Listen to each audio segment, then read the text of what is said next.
Hello दोस्तों, MPG के बिड्डी के चैनल में आप सभी का एक बार फिर से बहुत बहुत स्वागत है। मेरा नाम है मनीष और आज मैं आपको बताऊंगा मध्य प्रदेश के प्रमुख पठारों के बारे में। जी हाँ दोस्तों, आज मैं आपको बताऊंगा मध्य प्रदेश के पठारों के बारे में, जिसमें कुछ ट्रिक भी होंगी जो मैं आपको वीडियो में बता दूंगा। बताने के बाद फिर मैं आपका टेस्ट लूँगा, जिससे आपको समझ में आ सके कि आपको कितना समझ में आया है। तो एमपीजी के बिड्डी के साथ पढ़ती हैं मध्य प्रदेश के पठार। ठीक है दोस्तों, तो चलिए वीडियो को स्टार्ट करती हैं। मध्य प्रदेश के पठार बताने से पहले मैं आपको बता दूं 2 पॉइंट। इन 2 पॉइंटों को आप अच्छे से याद कर लीजिए।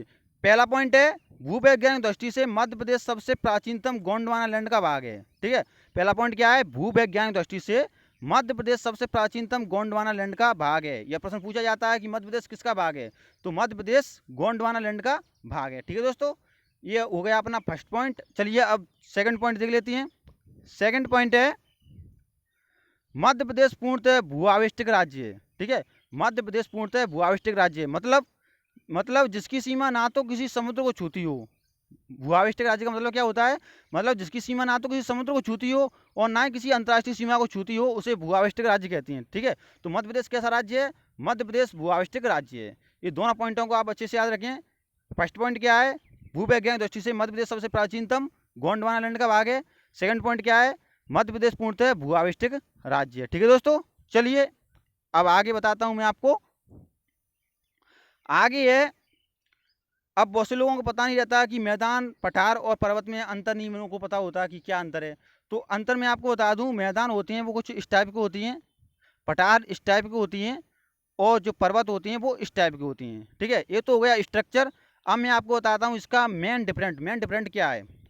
तो मैदान की जो ऊंचाई होती है समतल से यानी प्लेन से, वो 0 से 300 मीटर की होती है। ठीक है, तो 0 से 300 मीटर ऊंचाई वाले क्षेत्र को मैदान कहती हैं। ठीक है, और 300 से 700 मीटर ऊंचाई वाले क्षेत्र को पठार कहती हैं, और 700 मीटर से अधिक ऊंचाई वाले क्षेत्र को क्या कहती हैं? पर्वत कहती हैं। ठीक है, तो ये आपको पता चल गया कि पर्वत, पठार और मैदान किसे कहते हैं। ठीक है, अच्छे से आपको पता चल गया। चलिए अब आगे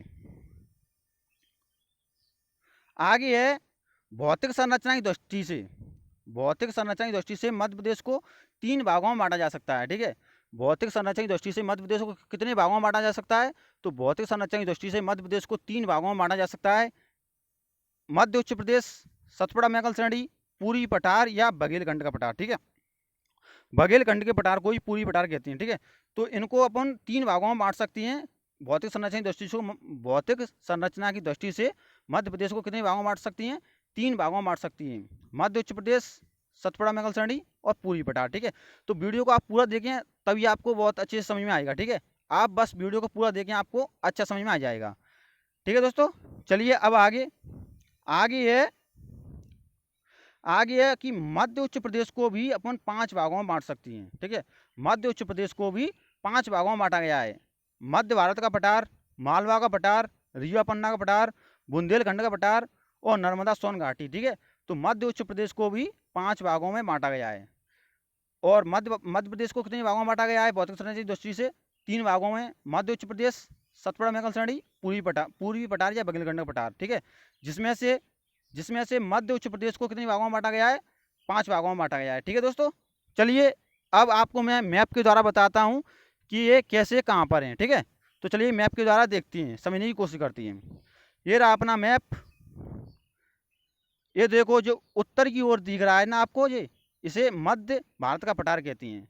ठीक है, ये रहा अपना बुंदेलखंड का पठार, ये रहा रीवा पन्ना का पठार, ये रहा मालवा का पठार, ये रहा बघेलखंड का पठार, ये रहा नर्मदा सोन घाटी और ये रहा सतपुड़ा मैकल श्रेणी। ठीक है, तो ये आपने मैप के द्वारा समझा। ठीक है, ये आपने मैप के द्वारा समझा पठारों के बारे में। चलिए अब मैं आपको नीचे बताता हूँ ट्रिक से। ट्रिक क्या है कि अब अपन को पता कैसे चलेगा कि मध्य प्रदेश का सबसे बड़ा पठार कौन सा है, सबसे छोटा कौन सा है? ध्यान ही नहीं रहता। तो इसके लिए मैंने ट्रिक बनाई है, ताकि आपको ध्यान रहे कि मध्य प्रदेश का सबसे बड़ा पठार कौन सा है, छोटा कौन सा है, किसकी क्षेत्रफल की दृष्टि से। तो ट्रिक है अपनी, मानसमरी वो बघेलखंड का पठार है। ट्रिक क्या है अपनी? मानसमरी वो यानी वो मानसमरी वो बघेलखंड का पठार है। तो चलिए मैं आपको ये बताता हूँ अच्छे से। यानी कि मालवा का पठार 28% भाग में है। ठीक है, पूरे मध्य प्रदेश के कुल भौगोलिक क्षेत्रफल का 28% भाग है मालवा का पठार। ठीक है दोस्तों। ना यानी कि नर्मदा सोन घाटी 26% भाग में। ठीक है। सा, ये सा गया अपना, सा मतलब यानी कि सतपुड़ा मैगल श्रेणी, यह 11% भाग में। ठीक है दोस्तों। माँ फिर आ गया अपना, तो माँ यानी कि मध्य भारत का पठार। ठीक है। मध्य भारत का पठार 10.68% भाग में। री यानी कि रीवा पन्ना का पठार 10.37% भाग में। ठीक है दोस्तों। बू, ये आपको दिख रहा है बू यानी कि बुंदेलखंड का पठार 7.7% भाग में। और बघेलखंड का पठार यानी कि बघेलखंड का पठार 7% भाग में। ठीक है। तो बघेलखंड का पठार सबसे कम है क्षेत्रफल दृष्टि से, और मालवा का पठार क्षेत्रफल दृष्टि से सबसे ज़्यादा है यानी कि 28% भाग, और बघेलखंड का पठार 7% भाग। ये प्रश्न पूछे जाते हैं तो इन्हें आप अच्छे से याद कर लें। ठीक है दोस्तों। तो यहाँ पर मैंने आपको मोटे मोटे तौर पर इनके बारे में बता दिया। अगली आने वाली वीडियो में आपको मालवा का पठार अलग से बताऊंगा, नर्मदा सोन घाटी अलग से बताऊंगा, सतपुड़ा मैगल श्रेणी अलग से बताऊंगा, मध्य भारत का पठार अलग से बताऊंगा, और रीवा पन्ना का पठार अलग से बताऊंगा, बुंदेलखंड का पठार अलग से बताऊंगा, और बघेलखंड का पठार भी अलग से बताऊंगा। ठीक है। तो इनकी अलग अलग वीडियो बताऊंगा मैं, तो इन्हें आप अच्छे से देख लेना और समझने की कोशिश करना, तो आपको समझ में आ जाएगा। ठीक है दोस्तों। तो चलिए अब मैं आपका टेस्ट ले लेता हूं, जिससे आपको समझ में आ सके कि आपको कितना समझ में आया है। तो टेस्ट के लिए तैयार हो जाइए। क्वेश्चन नंबर 1 है अपना, क्वेश्चन नंबर 1 है, मध्य प्रदेश भूवैज्ञानिक दृष्टि से किसका भाग है? मध्य प्रदेश भूवैज्ञानिक दृष्टि से किसका भाग है? ए बिंदसैल का, बी गोंडवाना लैंड का, सी दक्कन ट्रैप का, या डी इनमें से कोई नहीं। तो इसका जो करेक्ट आंसर है वो है अपना गोंडवाना लैंड। मध्य प्रदेश भूवैज्ञानिक दृष्टि से गोंडवाना लैंड का भाग है। ठीक है। जो मैंने आपको 2 पॉइंट ऊपर बताए थे उनमें से ही है। ठीक है दोस्तों। तो चलिए नेक्स्ट देख लेते हैं। नेक्स्ट है अपना, मध्य प्रदेश राज्य है, मध्य प्रदेश राज्य है कैसा है? समुद्री सीमा से घिरा हुआ, बी अंतर्राष्ट्रीय सीमा से घिरा हुआ, सी पूर्ण आविष्टिक राज्य, या डी इनमें से कोई नहीं। तो इसका जो करेक्ट आंसर है वो है अपना मध्य प्रदेश पूर्ण भू आविष्टिक राज्य है। ठीक है। मध्य प्रदेश कैसा राज्य है? मध्य प्रदेश पूर्णतः भू आविष्टिक राज्य है। यह ना तो किसी समुद्र से घिरा है और ना ही किसी अंतर्राष्ट्रीय सीमा को छूता है। ठीक है दोस्तों। तो मध्य प्रदेश भू आविष्टिक राज्य है, जो मैंने आपको ऊपर बताया था। चलिए नेक्स्ट क्वेश्चन देख लेते हैं। नेक्स्ट क्वेश्चन है अपना, भौतिक संरचना की दृष्टि से मध्य प्रदेश को कितने भागों में बांटा जा सकता है? भौतिक संरचना की दृष्टि से मध्य प्रदेश को कितने भागों में बांटा जा सकता है? ए 2, बी 3, सी 4, या डी 5। तो इसका जो करेक्ट आंसर है वो है अपना भौतिक संरचना की दृष्टि से मध्य प्रदेश को 3 भागों में बांटा जा सकता है। ठीक है दोस्तों। चलिए अब नेक्स्ट देख लेते हैं। नेक्स्ट है अपना, मालवा का पठार कितने प्रतिशत भाग में है? मालवा का पठार कितने प्रतिशत भाग में है, जो मैंने आपको अभी ऊपर बताया था। तो ट्रिक से आप याद करके बता देना मुझे कमेंट में। ठीक है। कि आपको इसमें से आपको कितना समझ में आया है, आप मुझे कमेंट में बता देना। ठीक है। तो मालवा का पठार 28% भाग में। ठीक है दोस्तों, जो मैं आपको ऊपर बता चुका हूँ।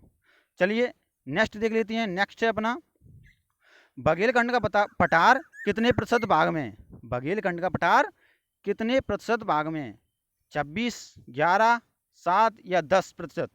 तो इसका जो करेक्ट आंसर है वो है अपना 7% भाग में। ट्रिक क्या थी? मान समरी वो बघेलखंड का पठार है। बघेलखंड जिसे अपन पूरी पठार भी कहती हैं, तो बघेलखंड सबसे मध्य प्रदेश का क्षेत्रफल दृष्टि से सबसे छोटा पठार है। ठीक है।